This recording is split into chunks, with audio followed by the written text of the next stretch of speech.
Abram a Bíblia comigo no livro de Lucas, capítulo 6, versículo 37. Você deixa a sua Bíblia aberta, que eu vou, à medida que eu for fazendo a exposição, a gente vai lendo outros textos.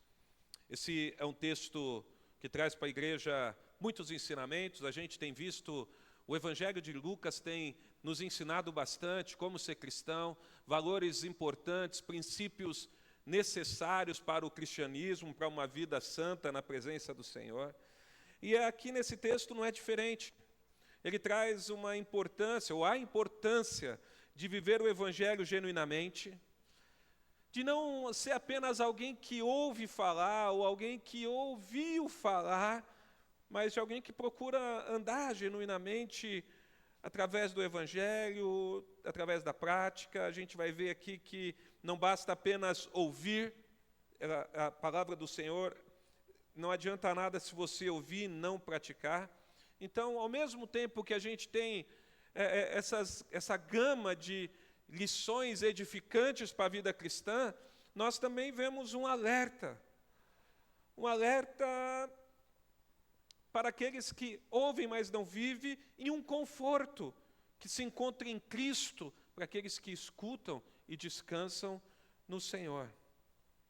O versículo 37, 38 do capítulo 6 diz assim: não julguem, e vocês não serão julgados. Não condenem, e vocês não serão condenados. Perdoem, e serão perdoados. Dei, e lhes será dado. Boa medida, prensada, sacudida, transbordante, será dada a vocês, porque com a medida em que tiverem medido, vocês serão medidos também.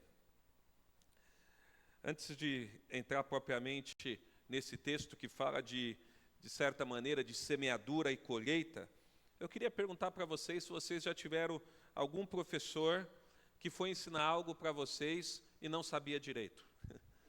Alguém já passou por isso?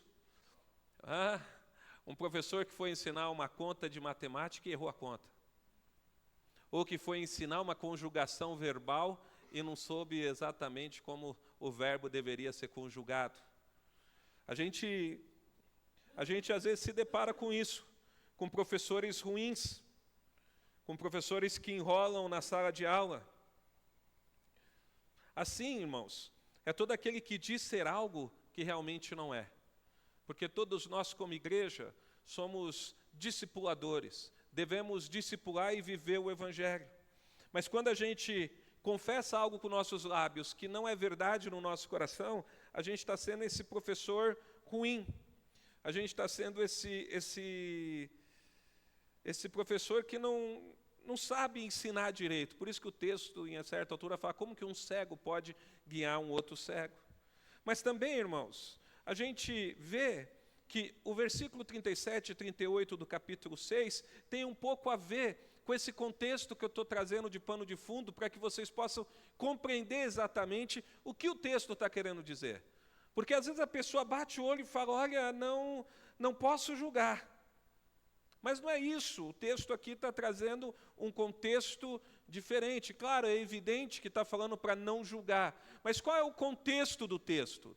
O contexto é de alguém que julga sob uma prática hipócrita, alguém que julga sem viver de fato a palavra de Deus. Então esse texto ele começa dizendo, claro, para que a gente não haja como juiz, para que a gente não tenha pressa para julgar alguém, para que nós não tiremos conclusões precipitadas. E é engraçado como que nós temos facilidade de julgar rapidamente, nós temos facilidade de omitir uma opinião bem rápido, nós temos facilidade de tirar as conclusões mais precipitadas possíveis. E geralmente, nós fazemos isso sem ter todo o contexto, todo o arcabouço do acontecimento. A gente logo se posiciona e muitas vezes sob um julgamento equivocado. Então, embora há um contexto desse não julgue para não ser julgado, ou por não ser julgado de alguém, há também esse alerta de que nós devemos tomar cuidado para não nos precipitarmos em emitirmos a opinião sobre alguém ou um determinado fato ou uma determinada pessoa. Nós devemos ser cuidadosos. E uma vez mais que nós estamos na presença do Senhor, uma vez mais que nós estamos caminhando na presença de Deus, nós deveríamos ter em mente a nossa limitação humana, a nossa fragilidade em omitir opiniões, porque nós somos frutos da misericórdia de Deus nas nossas vidas. Se não fosse a misericórdia de Deus, aonde nós estaríamos?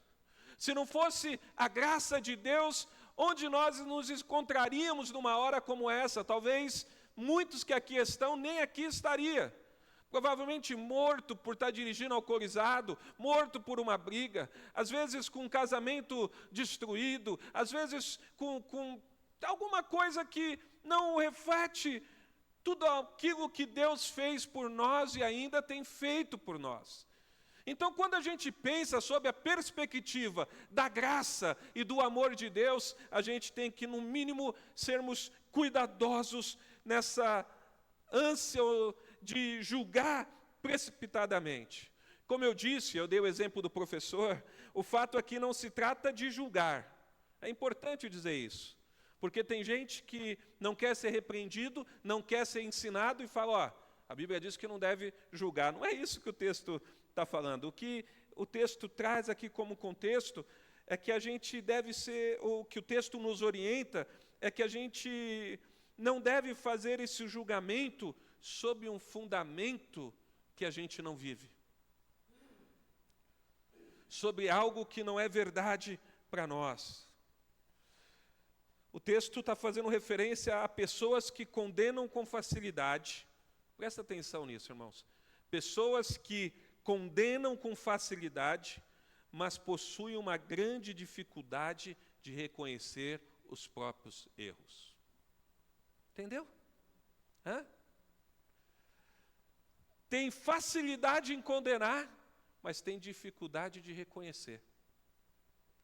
Tem facilidade de apontar o erro, mas tem dificuldade de olhar para si e falar, olha, eu preciso mudar nisso, eu preciso mudar naquilo, eu preciso ser transformado nisso. O texto está fazendo uma referência a um julgamento sob um fundamento da qual a gente não está vivendo. Porque a gente vai encontrar outras passagens na Bíblia que a gente vai ver que, como cristão, nós podemos e devemos trazer, de certa maneira, um julgamento. Abre a Bíblia comigo em Mateus 18, por favor.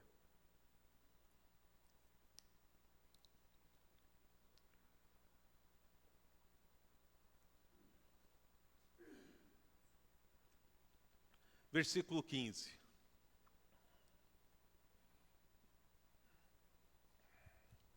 Mateus 18, 15 ao 17. Olha o que o texto está dizendo. Se o seu irmão pecar contra você, vá e repreenda-o em particular. Se ele ouvir, você ganhou seu irmão.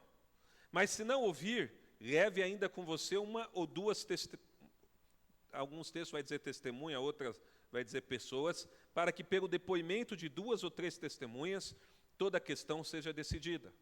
E se ele se recusar a ouvir essas pessoas, expõe o assunto à igreja.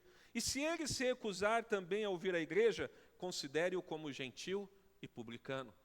Então veja que o texto ele dá diretrizes para que a gente, com maturidade, tome decisões diante de um pecado, diante de uma falha.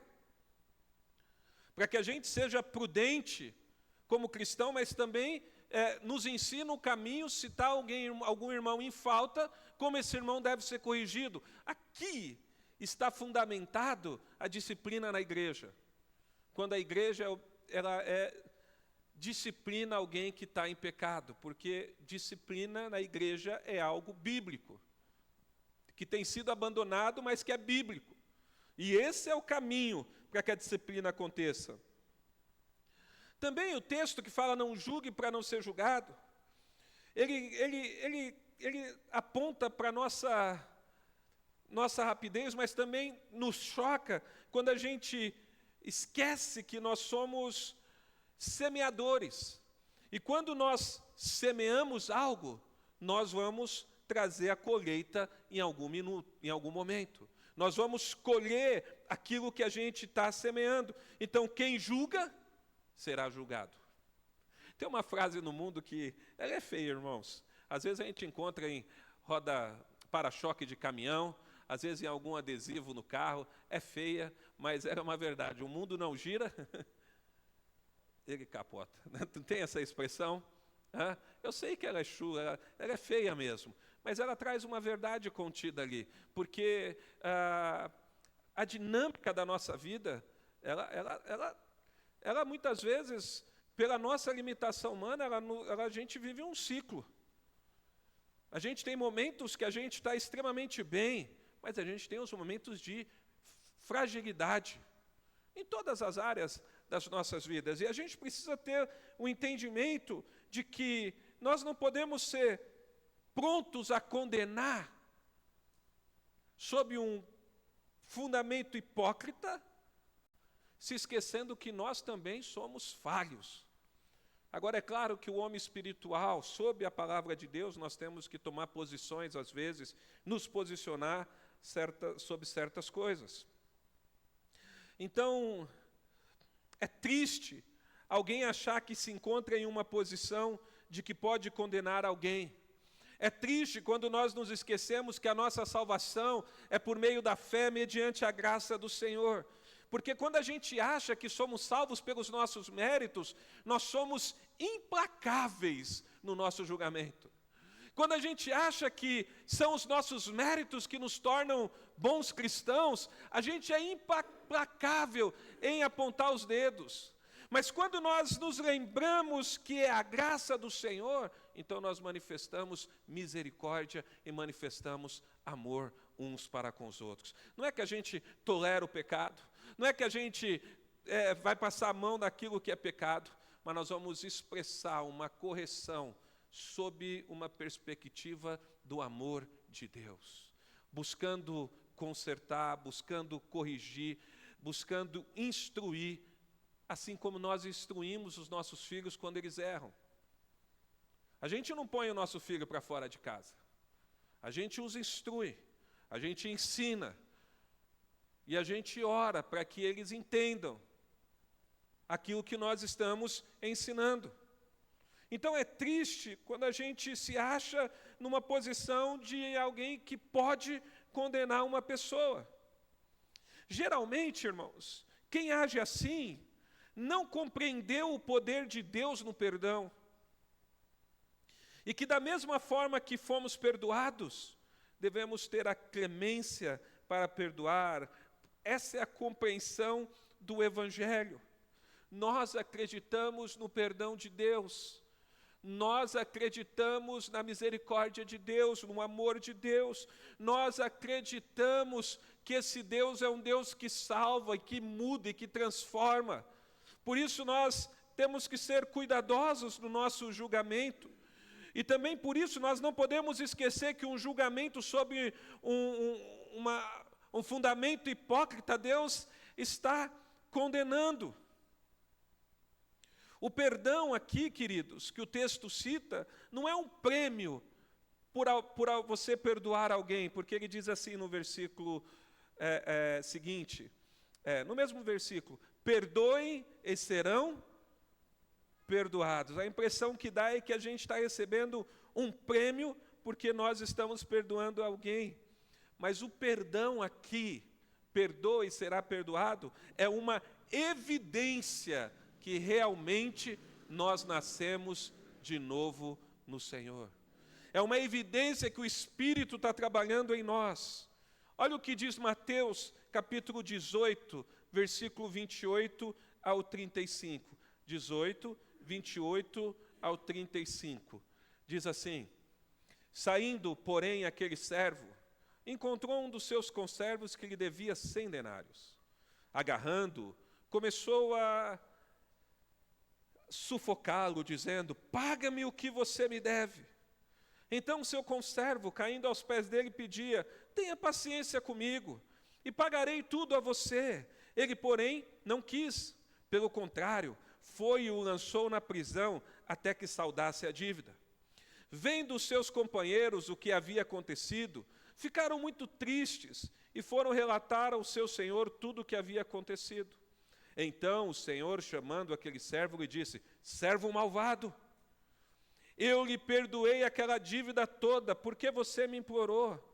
Será que você também não devia ter compaixão do seu conservo, assim como eu tive compaixão de você? E, indignando-se, o senhor entregou aquele servo aos carrascos, até que lhe pagasse toda a dívida. Assim também o meu Pai, que está no céu, fará com vocês, se do íntimo não perdoarem cada um ao seu irmão. A parábola que Jesus conta aqui é que tinha uma pessoa que devia uma dívida para o seu senhor, e o seu senhor foi colher, e ele implorou por perdão, e foi perdoado da dívida. Mas quando ele sai dali, daquele julgamento, que ele acabou de ser perdoado, ele encontra uma outra pessoa na rua que deve para ele um valor muito menor que ele devia e foi perdoado. E aí o que ele faz? Ele manda prender, e é por isso que vem a condenação. Então o perdão aqui não é um prêmio porque você perdoou, mas é uma evidência que Deus trabalha e está trabalhando na sua vida. Também o entendimento que só Deus pode condenar alguém à segunda morte. A nós, como pessoa, cabe orar e pregar a verdade, orar e evangelizar, orar e ensinar as Escrituras. E por que a gente não deve ou devemos tomar cuidado quando nós julgamos alguém? Por quê? O texto responde essa pergunta. Porque a medida que nós usarmos será a medida que seremos medidos. Olha lá no texto, se você tiver com a Bíblia aberta em Lucas 6. Vai dizer assim, deem-lhe será dado, boa medida, prensada, sacudida, transbordante será dada a vocês. E aí a continuação diz assim: porque com a medida com que tiverem medido, vocês serão medidos também. Quando eu era jovem, eu gostava de brincar, né? Na juventude a gente é meio imprudente, falava, para os irmãos, para os jovens, à medida que for medido em você, você vai ser abençoado. Mas é uma verdade. A gente não pode se esquecer com que a medida que a gente usar é a medida que nós seremos medidos. Isso, no mínimo, deve trazer temor aos nossos corações. No mínimo, deve trazer temor aos nossos corações. E aí Jesus continua, versículo 39 e 40, diz assim: Jesus lhe contou também uma parábola. Será que um cego pode guiar outro cego? Não é fato que ambos cairão no buraco? O discípulo não está acima do seu mestre. Todo aquele, porém, que for bem instruído, será como seu mestre. Então Jesus, depois de dizer, olha, não julgue para não ser julgado, claro, tem um contexto ali de não ser um julgamento de hipocrisia, de falar, dá e serás dado, segunda medida que você usar, é a medida que você vai ser medido. Ele fala, olha, e tem outra coisa, será que um cego pode guiar outro cego? Essa é uma pergunta. Pode alguém ensinar algo que não sabe? Lembra da minha pergunta na introdução? Pode um professor querer ensinar algo que ele não é capaz de provar? Principalmente na matemática, a gente tem um matemático aqui. A gente sabe que na matemática é exatas, não tem meio termo, ou é ou não é. Pode alguém ensinar alguma coisa que não sabe? Pode alguém ensinar algo que não vive? Pode um discipulador ensinar o seu discípulo sobre amar a Deus, se ele não ama a Deus de todo o coração? Como que uma pessoa que não compreendeu a verdade pode querer ensinar a respeito do Evangelho? Como que uma pessoa que não compreendeu as Sagradas Escrituras pode querer, sob uma visão turva, estabelecer algo que não é bíblico? Não é possível. Não tem vida o seu ensino quando ele não é vivido na prática. Então, irmãos, não basta conhecer apenas de ouvir, é preciso viver. Não basta saber acerca de Deus, é preciso conhecê-lo no dia a dia, na vida piedosa diante de Deus. Porque se não tem prática, não tem verdade. Se a gente não vive, não tem autoridade. E é exatamente isso que caracteriza hipocrisia. É quando nós não vivemos algo, mas nós cobramos algo. Isso é hipocrisia. Porque, de certa forma, sabe o que é certo, mas não o faz. Não pratica. Embora ouviu que a Bíblia ensina assim, porque não nasceu de novo.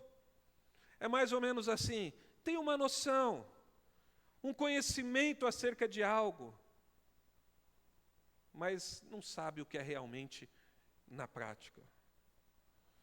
Quando eu casei com a Juliana, eu dava aula de informática. Eu trabalhava numa empresa de consultoria, né? Eu atendia alguns clientes na área de informática. Hoje eu não sei nada, irmãos, de informática, tá? Eu peço ajuda para o Flavinho em casa. Mas na época até que eu mexia razoavelmente. E eu dava aula. E às vezes a gente tinha algum tempinho livre, alguém poderia entrar na aula de um outro professor que estava dando uma matéria que você eventualmente gostaria de aprender. Não havia custo para quem era professor numa escola regular, ensinando, poder participar. E eu me lembro que eu fui na aula de um professor, que eu gostava muito desse professor. A gente se encontrava direto, e eu estava com tempo livre, eu fui assistir uma aula dele sobre Flash. Hoje nem existe mais Flash, mas naquela época fazia efeitos, desenvolvimento de site, tal. E aí ele fez o exercício, levou o exercício passo a passo lá, fez a demonstração, e quando ele estava terminando a demonstração, não funcionou do jeito que ele falou que ia funcionar, a programação. O menu abria, mas não fechava. E eu vi que ele ficou perdido, ainda mais com outro professor na sala. Aí eu lembro que eu falei para ele, na próxima aula que você vai dar, não ia dar para ele corrigir o erro da programação. Né? Falei, então fala que você vai ensinar a abrir o menu só. Na semana que vem você ensina a fechar. Porque ele estava ensinando algo que ele não tinha total domínio. Então, na vida cristã, quando a gente quer falar de algo que a gente não vive, fica um pouco complicado, porque isso é, de certa maneira, hipocrisia. O que o texto está querendo dizer, irmãos, eu gostaria que você prestasse atenção no que eu vou dizer agora, é o seguinte: um líder faltoso só pode gerar líderes faltosos. Um líder que não vive a palavra só pode gerar pessoas que não vivem a palavra, discípulos que não se importam com a palavra. Um discípulo que não é um verdadeiro discípulo não pode gerar um discípulo verdadeiro. É evidente que nessa caminhada na qual nós discipulamos, nós vamos encontrar pessoas que serão discipuladas adequadamente e não vão querer de fato a verdade. Mas o texto ele traz esse contexto de um cego não pode guiar um outro cego, um líder faltoso, um líder que não é temente a Deus, não tem como ele gerar uma pessoa temente a Deus. O texto de João 14, 21 deixa muito claro o seguinte: aquele que tem os meus mandamentos e os guarda, não é aquele que conhece os meus mandamentos e não pratica, mas aquele que tem os meus mandamentos e os guarda, esse é o que me ama. E aquele que me ama será amado por meu Pai, e eu também o amarei, e me manifestarei a Ele. Então, não basta conhecer, precisa viver. Por isso, o cristianismo é diferente de qualquer outra religião. Por isso que o cristianismo não é igual às outras religiões que existem por aí. Porque no cristianismo não tem como forjar uma transformação genuína por nossas próprias forças. Não tem como apenas ter uma transformação externa no nosso comportamento. É preciso que a transformação seja genuína. Porque a Bíblia diz que antes mesmo da palavra chegar à nossa boca, o Senhor já sabe aquilo que nós vamos dizer. Precisa ser algo genuíno, verdadeiro. Em outras palavras, o cristianismo é diferente de qualquer outra religião, porque não basta viver de maneira externa, perfeitamente, sem que isso seja um reflexo daquilo que está no nosso interior.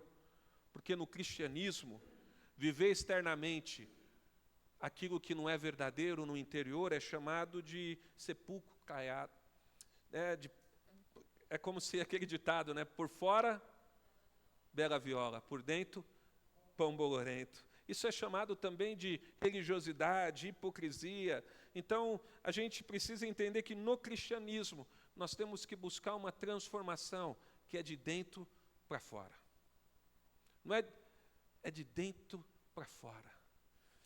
Meu interior jorra rios de águas vivas, e o meu exterior produz testemunhos para a glória de Deus. É o fruto do trabalhar de Deus nas nossas vidas. É preciso ser real, é preciso expressar essência, para que então a gente possa discipular outras pessoas. Antes de guiar alguém, ou antes de ensinar alguém, nós devemos viver na prática a verdade e o ensinamento que nós estamos recebendo. Antes de eu ser um discipulador, é preciso eu praticar aquilo que eu aprendo. Eu preciso praticar para depois ensinar. Quem que lembra do capítulo 7 de Esdras, versículo 10? Esdras tinha disposto o seu coração para aprender a lei do Senhor. Para quê, irmãos?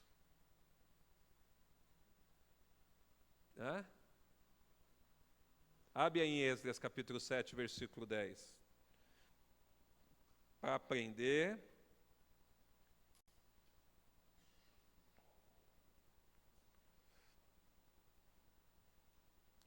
Esdras 7, 10. Diz assim, porque Esdras pôs no coração o propósito de buscar a lei do Senhor. Para quê? Para cumprir e ensinar Israel. Então, primeiro ele tinha o propósito de cumprir. Então, a gente precisa ser muito cuidadoso com isso. O discípulo vai seguir conforme ele é instruído e ensinado. Por isso que nós, como cristãos, precisamos ser tementes a Deus para poder ensinar a verdade que nós estamos vivendo. Só é discípulo aquele que verdadeiramente é seguidor. Não basta eu dizer que eu sou discípulo. Não basta eu dizer que sou seguidor. Eu preciso, de fato, viver verdadeiramente aquilo que eu estou aprendendo, para que assim eu seja discípulo de Cristo. Versículo 41, 42, diz assim: por que você vê o cisco no olho do seu irmão, mas não repara na trave que está no seu próprio olho? Como você poderá dizer a seu irmão: deixe, irmão, que eu tire o cisco que está no seu olho, se você não repara na trave que está no seu próprio olho? Hipócrita! Tire primeiro a trava do seu olho, e então você verá claramente para tirar o cisco que está no olho do seu irmão. É sob esse entendimento, sob essa verdade, que a gente precisa olhar para nós também, para poder se corrigir e então ensinar.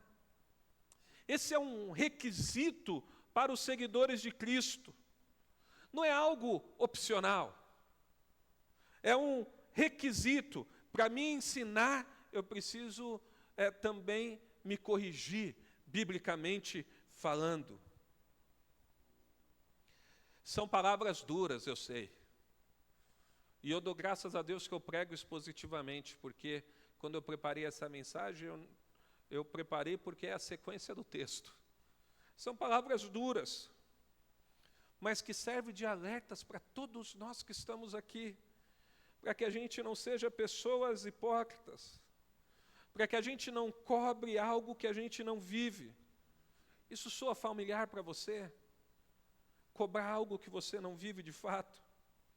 Um exemplo disso, queridos, é cobrar do seu filho obediência. Só que quando você está com ele no carro, você não obedece à lei do trânsito. É cobrar o que você não vive. Os antigos criaram um ditado para isso. Faça o que eu faça, não. Faça o que eu falo, mas não faça o que eu faço. Que autoridade tem? Não podia ter um ditado mais pecaminoso do que esse. Faça o que eu falo, mas não faça o que eu faço. E às vezes a gente está nessa perspectiva no cristianismo. A gente está ensinando algo que não vive, e a Bíblia condena isso.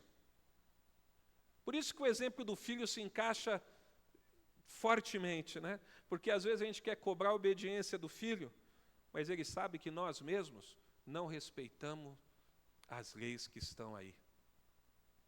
Passa no sinal vermelho, faz contorno no lugar que não é para fazer contorno,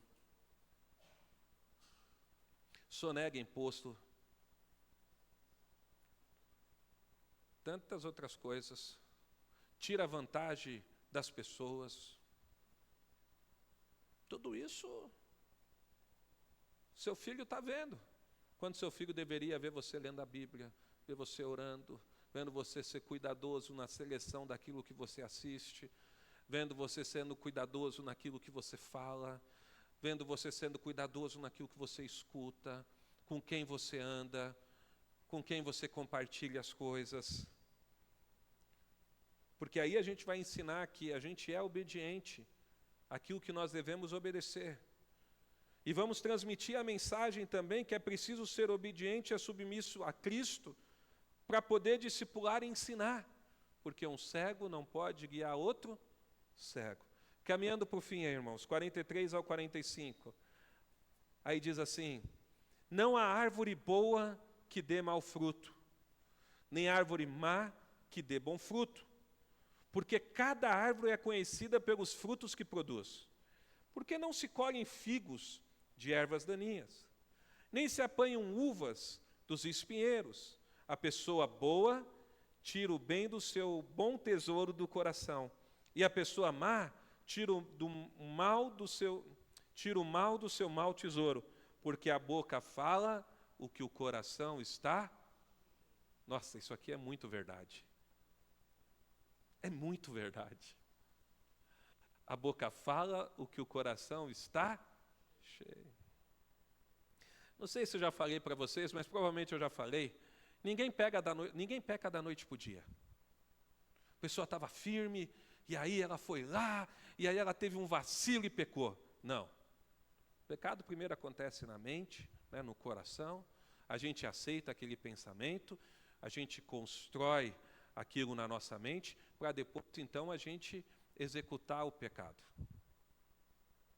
Às vezes a pessoa fala: nossa, falei um palavrão sem querer. Não, não falou. A Bíblia diz que a boca fala, que o coração está cheio. Está ouvindo toda hora palavrão, está toda hora ouvindo piada suja, está andando no meio de pessoas que são ímpias. É evidente que o seu comportamento vai começar a evidenciar, porque as más amizades corrompem os bons costumes, o comportamento daqueles que a gente anda junto. Então esse texto aqui, ele é muito verdade, como todas as Escrituras. Não há árvore boa que dê mau fruto, nem árvore má que dê bom fruto. Pelo fruto se conhece a árvore. Cada árvore é conhecida pelos frutos que produz. Você vê não sei se é árvore, né? Uva é árvore ou é barreira? Você olha lá, você reconhece que é um lugar que produz uva.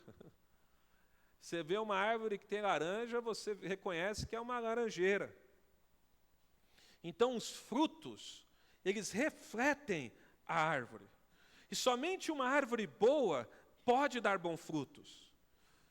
Somente uma pessoa transformada pelo Evangelho pode produzir bons frutos. Não tem como oferecer algo que nós não temos. Uma pessoa que não foi regenerada, que não compreende a transformação de vida que há em Cristo, não pode expressar, ensinar isso para alguém. Só pode colher frutos de árvore que produz frutos. E um detalhe, você não consegue colher frutos